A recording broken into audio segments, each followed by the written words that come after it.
Hello everyone, good morning. Last lecture में हमने देखा था वाई क्रोमोसोम का स्ट्रक्चर और सेक्स डिटर्मिनेशन क्या होता है, सेक्सेस का मतलब क्या होता है, किस तरह से डिटरमाइन किया जाता है।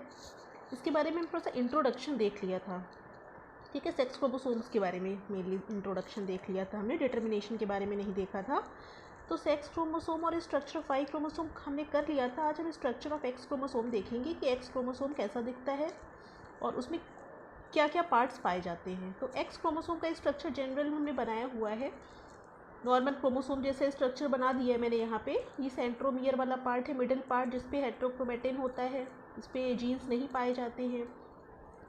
जिस तरह से वाई क्रोमोसोम पे PAR1 और PAR2 जीन्स थे, PAR1 एंड PAR2 रीजन्स थे, वैसे ही एक्स क्रोमोसोम पे भी सेम टू सेम पाए जाते हैं। ये हमने आपको वाई क्रोमोसोम के स्ट्रक्चर के टाइम पे ही बता दिया था। उसके बाद इसका जो शॉर्ट आर्म होता है P कहलाता है, लॉन्ग आर्म Q कहलाता है। हालांकि दोनों में बहुत ज़्यादा छोटा और बड़ा ऐसा कुछ नहीं होता, थोड़ा बहुत छोटा बड़ा होता है। ये छोटा होता है इसलिए इसको हम P कह रहे हैं, ये वाला बड़ा होता है इसलिए इसको Q कह रहे हैं। तो XP और XQ करके भी इसको डिनोट किया जा सकता है। इम्पॉर्टेंट जो पॉइंट्स हैं इसमें एक्स क्रोमोसोम के, वो है इसका XAR रीजन, XCR रीजन और XIC या एक्स इनएक्टिवेशन सेंटर। ये एक्स इनएक्टिवेशन सेंटर्स का काम क्या होता है, जैसे मान लीजिए फीमेल्स में क्या होता है, 2 एक्स क्रोमोसोम होते हैं, मेल्स में 1 एक्स और 1 वाई होता है। तो क्या होगा था, वाई पे कुछ जीन्स पाए जाते हैं, एक्स पे भी कुछ जीन पाए जाएंगे। ठीक है, फीमेल्स में क्या होंगे, 2 एक्स होंगे, दोनों पे ही एक ही जैसे हैं, दोनों पे एक ही जैसे जीन्स पाए जाने लग जाएंगे। तो हमें दो एक ही जैसे क्रोमोसोम पे अगर जीन्स एक्टिव होने लग जाएंगे, दोनों ही प्रोटीन बनाने लग जाएंगे, तो डेवलपमेंटल डिफेक्ट्स ओरिजिनेट होने लग जाएंगे। क्योंकि इसमें तो वाई क्रोमोसोम है, इसमें अब फीमेल्स में एक्स क्रोमोसोम है, तो लगभग डबल अमाउंट में अगर जीन एक्सप्रेस होने लग जाएगी, जितनी एक्स पे है दो दो बार में वही जीन एक्टिवेट होने लग जाएगी अगर, तो प्रॉब्लम क्रिएट हो सकती है। और वाई पे तो वैसे भी जीन्स बहुत कम ही पाए जाते हैं। एक चीज़ मैं आपको और बताना चाहूँगी, एक्स क्रोमोसोम पे 1000 के अराउंड जीन पाए जाते हैं, अराउंड की बात है, अप्रॉक्स, ठीक है। और वाई पे 100 के अराउंड, ठीक। ये जीन्स की संख्या मैंने लिखी हुई है, एक्स पे ज़्यादा जीन्स, वाई पे कम जीन्स। तो इसी तरह से देखिए आप, अगर मेल्स में एक्स वाई क्रोमोसोम 2 पाए जा रहे हैं, तो वाई पे थोड़े से जीन्स हैं, एक्स पे जो है वो एक्सप्रेस होंगे ही। फीमेल्स में दोनों ही केसेस के अगर एक्स क्रोमोसोम वाले जीन एक्टिव होने लग जाएंगे तो प्रॉब्लम क्रिएट हो जाएगी। इसीलिए एक एक्स को फीमेल्स में इनएक्टिव करना पड़ता है, जिससे केवल एक एक्स क्रोमोसोम जिस तरह से मेल्स में था उसी तरीके से एक्सप्रेशन होता रहे। वाई और वाई वाला तो केवल मेलनेस के लिए रिस्पॉन्सिबल जीन्स कुछ होते हैं वाई में, तो उससे तो कोई मतलब है नहीं। और अगर एक्स क्रोमोसोम पे इसमें जो जीन्स है वही दो दो बार एक्सप्रेस होंगे तो प्रॉब्लम होगी। इसलिए एक एक्स क्रोमोसोम को फीमेल्स में इनएक्टिव बनाना पड़ता है, और वो इनएक्टिव बनाने की प्रोसेस में ये वाला रीजन जो होता है इन्वॉल्व होता है। मीन्स ये वाला रीजन ही ऐसा है जिसके बेसिस पे हमें एक्स क्रोमोसोम को इनएक्टिवेट करने में मदद मिलती है।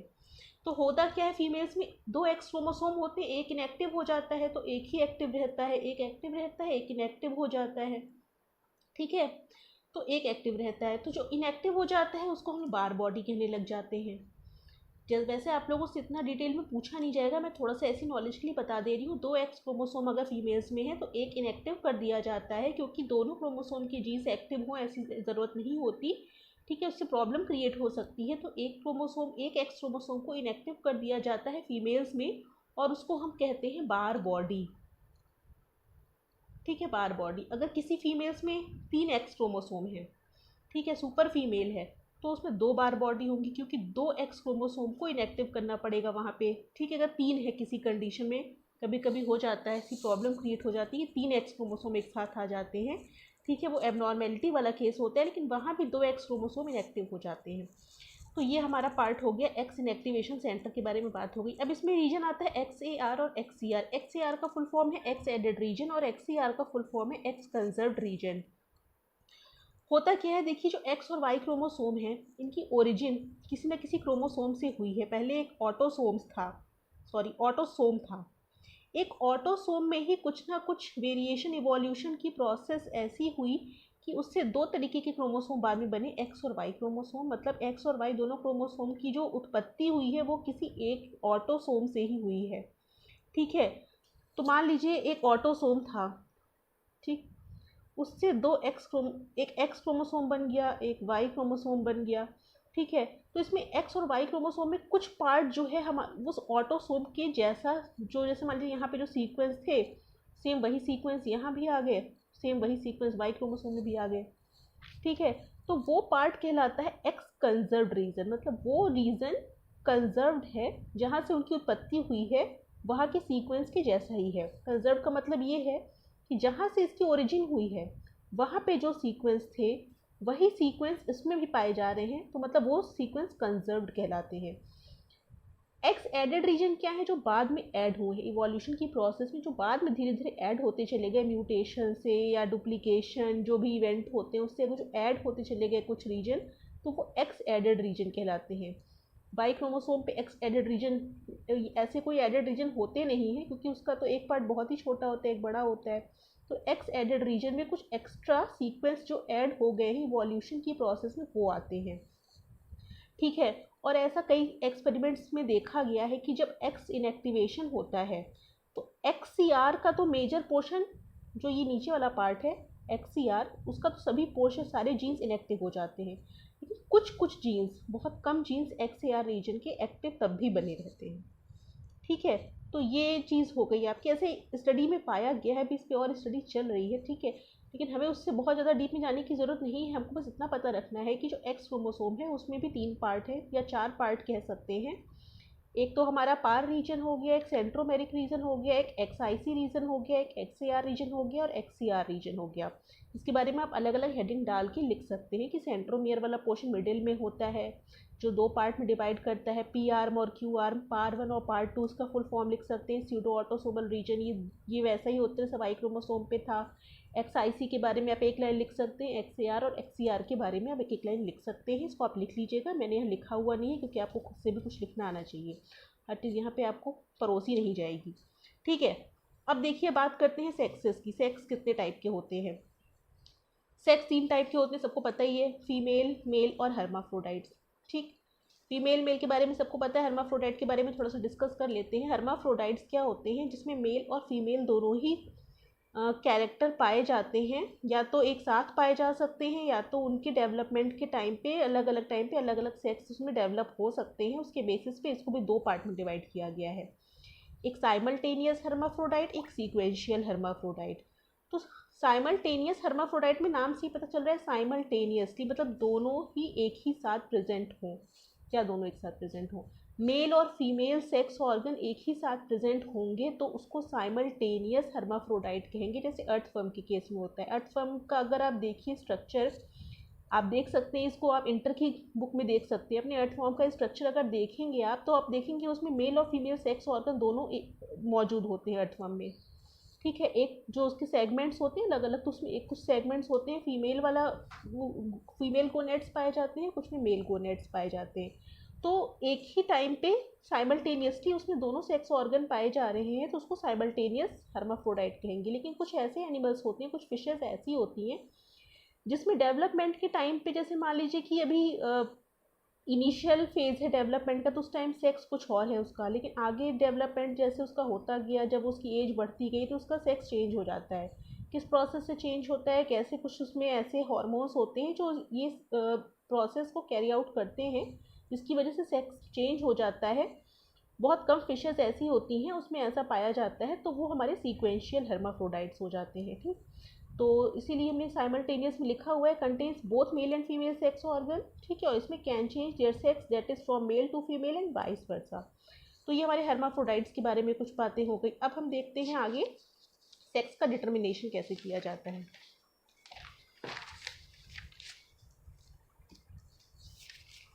ठीक है, सेक्स डिटर्मिनेशन में आज हम देखेंगे जीनिक सेक्स डिटर्मिनेशन, एनवायरमेंटल हम कल इसकी बात करेंगे। तो जीनिक में 4 टाइप के मैंने यहाँ लिखे हुए हैं, चारों हमें डिटेल में भी पढ़ना है, लेकिन अभी हम थोड़ा इंट्रो देख लेते हैं कि होते क्या क्या है। X Y Z W X और हैप्लोडिप्लॉइड सिस्टम।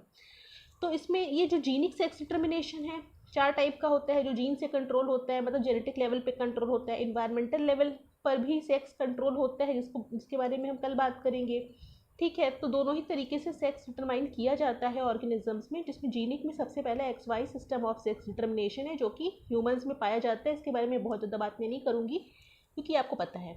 जिसमें हमारे फीमेल्स होमोगैमेटिक होते हैं। होमोगैमेटिक इसलिए लिखा है क्योंकि फीमेल्स जो दो गैमीट बनाएंगे वो एक ही जैसे होंगे, एक्स और एक्स दो एक ही जैसे गैमीट बनाएंगे, और मेल्स दो अलग अलग टाइप के गैमीट बनाएंगे, एक एक्स और एक वाई। ठीक है, तो हेट्रोगैमेटिक और होमोगैमेटिक दो नाम दिए गए हैं। आप ये मत समझिएगा कि ये कहाँ से आ गया। ठीक है, इसके एग्जाम्पल लिखे हुए हैं। ऑलमोस्ट ऑल मैमल्स में X Y system of sex determination पाया जाता है। इसके अलावा कुछ फ्लाइज और कुछ फिशेज में भी पाया जाता है। तो एक्स वाई सिस्टम हो गया।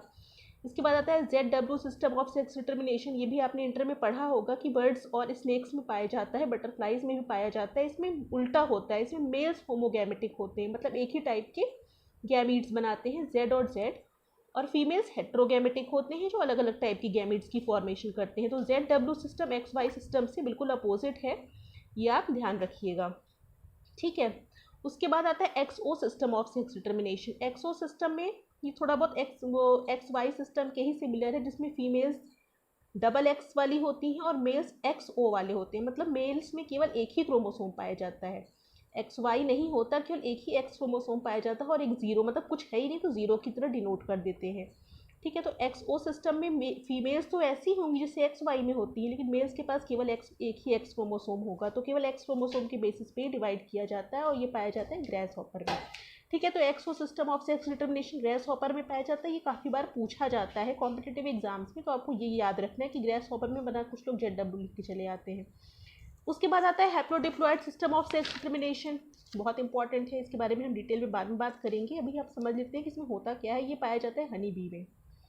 इसमें होता क्या है, मेल्स जो होते हैं डेवलप करते हैं अनफर्टिलाइज्ड एग से, मतलब एग का फर्टिलाइजेशन नहीं होता है, तब जो डेवलप होता है इंडिविजुअल वो मेल होता है और वो हैप्लॉइड होगा, क्योंकि अनफर्टिलाइज्ड एग हमेशा हैप्लॉइड ही होंगे। और फीमेल्स फर्टिलाइज्ड एग से डेवलप होते हैं, इसलिए वो डिप्लॉयड होते हैं। और फीमेल्स इसमें दो टाइप के होते हैं, queen's and worker. Honey bee के केस में क्वीन होता है, वर्कर होते हैं, और ड्रोन्स होते हैं। ड्रोन्स को मेल्स कहते हैं। इसके बारे में बाद में हम आपको और एक्सप्लेन करेंगे, बहुत इंटरेस्टिंग टॉपिक है ये। तो यही लिखा है कि हनी बी में सेक्स डिटरमाइन होता है फर्टिलाइजेशन के बेसिस पे, कि फर्टिलाइजेशन हो रहा है कि नहीं। अगर नहीं हो रहा है तो मेल्स डेवलप होगा, अगर हो रहा है तो फीमेल्स डेवलप हो जाएंगी। तो सेक्स क्रोमोसोम का इसमें कोई ज़्यादा रोल नहीं है, इसलिए इसमें लिखा हुआ है कि सेक्स क्रोमोसोम की एब्सेंस या प्रेजेंस के बेसिस पे सेक्स का डिटर्मिनेशन नहीं होता, केवल फर्टिलाइजेशन के बेसिस पे सेक्स का डिटर्मिनेशन होता है। किसमें? हनी बी में। एच से हनी बी, एच से हैप्लोडिप्लॉयड सिस्टम, ये आपको याद रखना होगा। ठीक है, एनवायरमेंटल सेक्स डिटर्मिनेशन की मैंने हेडिंग डाली हुई है, इसको हम कल डिस्कस करेंगे। ठीक है, आज तक के लिए आप लोग इतना ही रखिए, जिसमें आपको एक्स क्रोमोसोम का स्ट्रक्चर और कितने तरीके का सेक्स डिटर्मिनेशन होता है, ये बस आपको थोड़ा थोड़ा इंट्रो मैंने आज बताया है। इन्वायरमेंटल सेक्स डिटर्मिनेशन पढ़ने के बाद हम हर एक सिस्टम को जो कि हमारे कोर्स में है उसको हम थोड़ा डिटेल में स्टडी करेंगे। ठीक है, उसके बाद हमारी ये यूनिट कंप्लीट हो जाएगी। तो आज के लिए इतना ही रखते हैं, आप लोग उसको पढ़ लीजिएगा, मैं नोट्स भेज दूँगी, लिख लीजिएगा। ठीक है, कोई दिक्कत हो तो मुझे मैसेज करके पूछ सकते हैं आप। ठीक है, थैंक यू।